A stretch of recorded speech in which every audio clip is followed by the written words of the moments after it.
What's going on, people of the internet? My name is Chanting Forrest, and I'm here to bring you guys another video.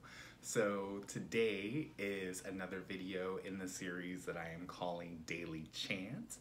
This is video 2, and I just want to let you guys know about what else I'm learning right now. So as of right now, a big thing that I've been working on is fretboard navigation.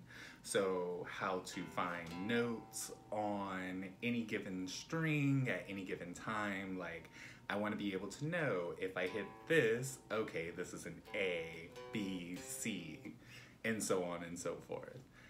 So before, I had watched a few different videos that had actually taught me about where strings were and like methods to use for remembering them. One that I saw that was really helpful talked about finding C, D, and E on multiple strings, and the other part of that same video was finding the F, G, A, B. So the way that they broke it down, or the way that I understood it at least, was to find the C's first. So for that, we're gonna be on the A string, so that is the 5th string or the 2nd from the top, and on the 3rd fret. So that is a C. So from there you can go 3, 5, 7, so C, D, E, or C, D, E. And then there's another combination, just 2 strings down, and it's gonna be the same pattern, but it's on the 5th fret. So 2 strings down, that's on your G string, and that's the same C, D, E. And then the last one was on the B string, which is the 2nd string, or the 2nd from the bottom, depending on how you look at it. And that one starts on the 1st fret. And again, same pattern, C, D, E. And the reason why this one stuck out to me was because it seemed like a very recognizable pattern, where it was basically a fret in between each of them. So the good thing is for here, I have cool inlays, shark fin, go Jackson. So with this one, I know it's the 3rd, the 5th, and the 7th. And then for the next one, it's the 5. Yes, my cat is very curious. It's the 5, the 7, and the 9.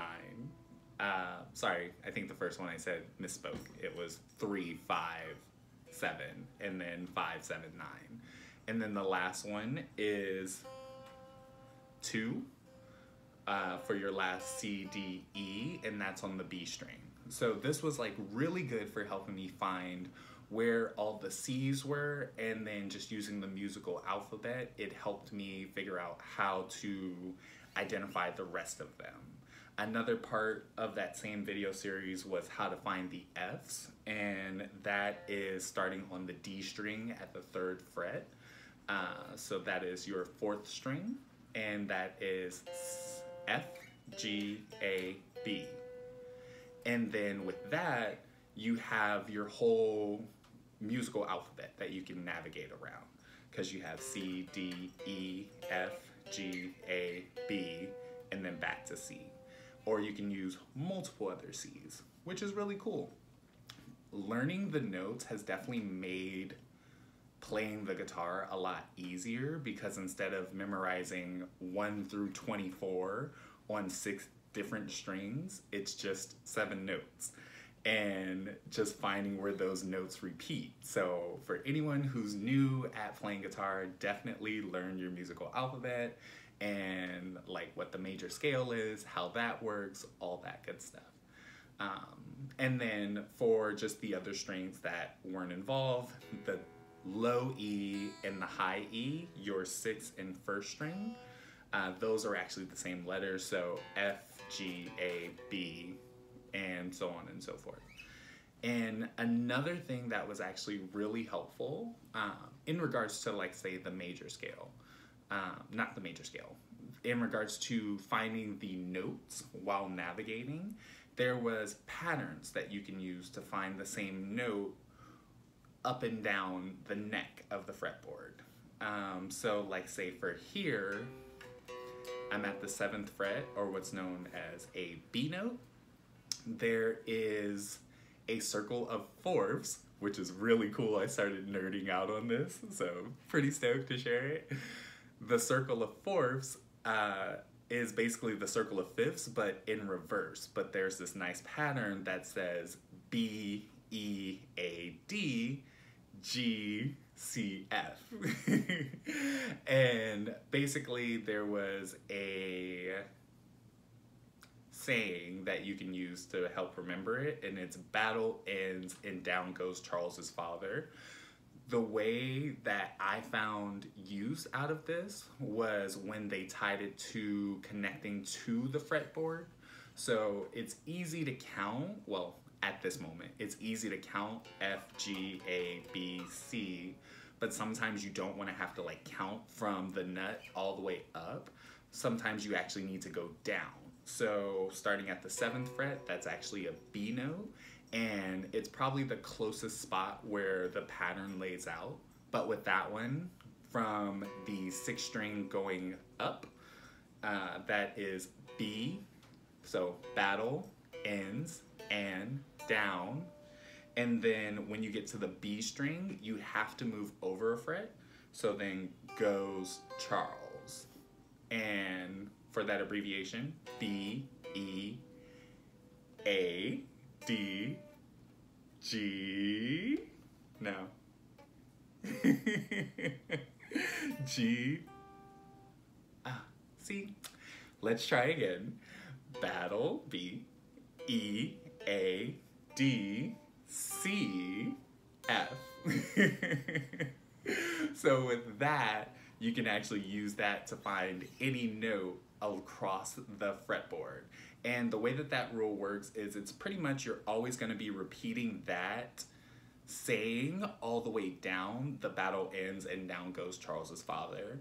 However, there is a couple times where it actually changes up and it's not straight down or straight down. And that is anytime that you get to the B string. So whenever you get to the B string, instead of going straight down, you're moving up a fret, so closer to the neck. So how when I got to the C note,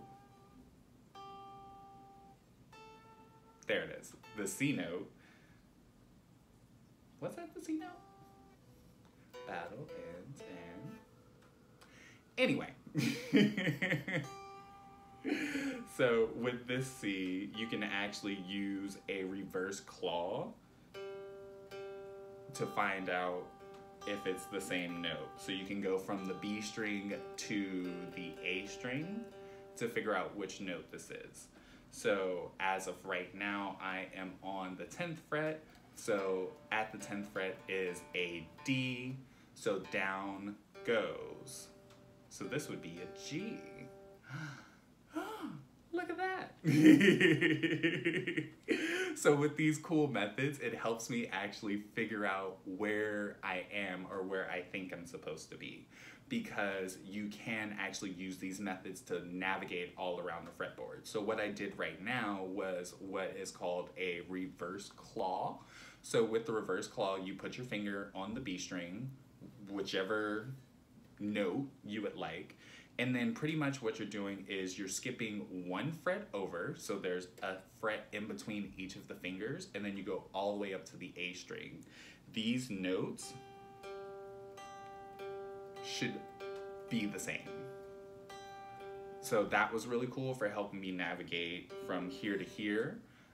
Another thing that they did was completely different video or book, but like I said, I want to share everything with you guys so that way you can learn as I learn.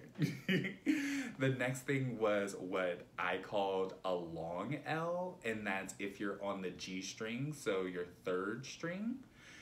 You go from the 3rd string up to the E string, and with that one there is 2 frets in between instead of just the 1. So with that, so if I am on the G string and I hit right here, these actually should be the same thing. So if this is D, this should be E, which isn't right. G. Oh, I'm on the wrong string. So G, string, to this one. And this is, and you guys can watch me as I figure this out. So I just put my finger on the 8th fret of the G string. So I can look here and be like, okay, I know this is a C, and then that's Charles's father, and then it starts all over, but you go up a fret, so battle ends. So if this is E, then that means this is an E flat. And I can check that by going over here.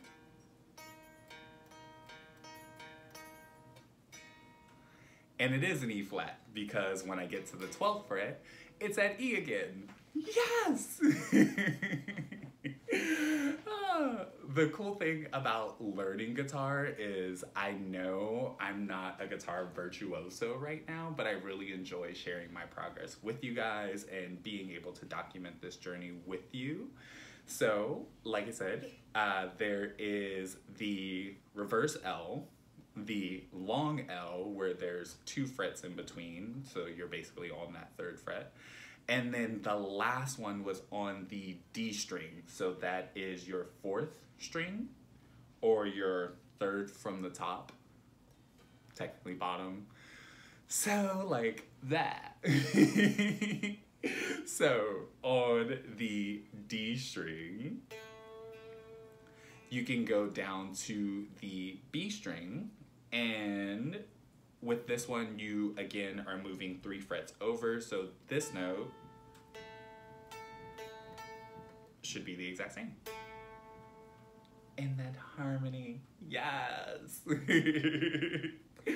So with that one, it is what I call extra power, because it looks like a power chord where normally the fingers are just separated by that 1 fret and you're a string down, but in this case you're 2 strings down, so from the D string to the B string, and then you just move over 1 extra fret.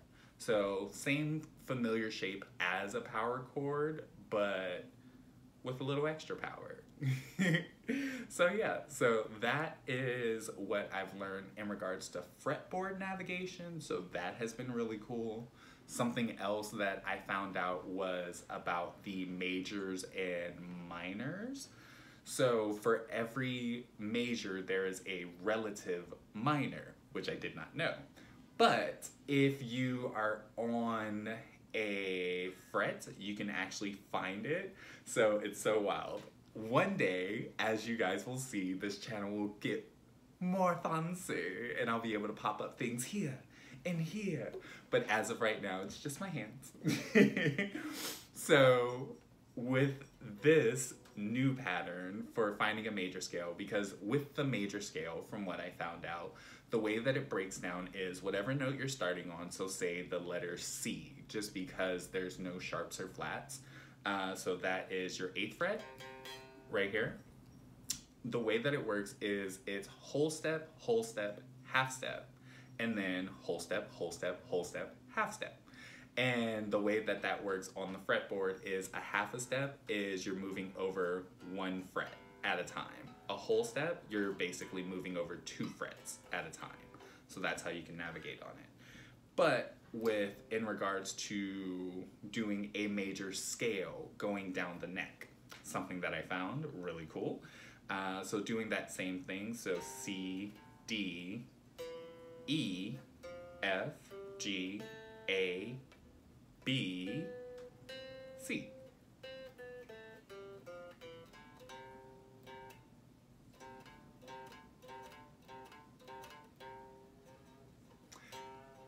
So it's a cool major scale. That's the C major scale, so C, D, E, F, G, A, B, C. Now, something else on there that I found out is that the 4th position is major and the 5th position is major. So that's why power chords sound so good. So you can hit something like that and it sounds correct, if that makes sense. So you have your major 1st, your major 4th, and your major fifth. And that's just because the fourth is right beneath the first, and the fifth is right in that power chord position. So you can improv with the major scale.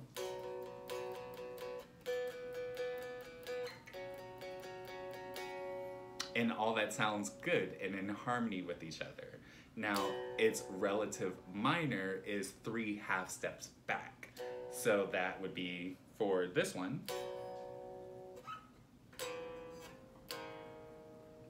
That over there. How they kind of just blend in with each other. Same thing for this one.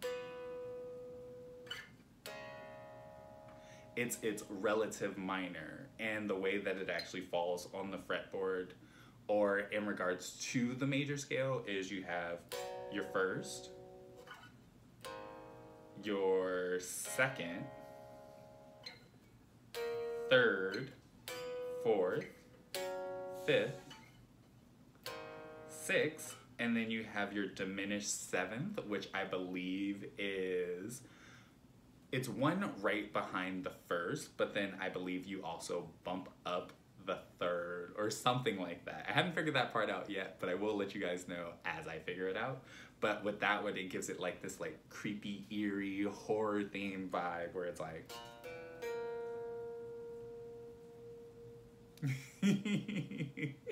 so with that, you get like this nice spooky like, and then of course you can use that mix, match, etc. But yeah, so that's what I've learned today, and I hope that that helped you guys out, and I can't wait to post up the next daily chant so I can let you guys know what else I've been learning.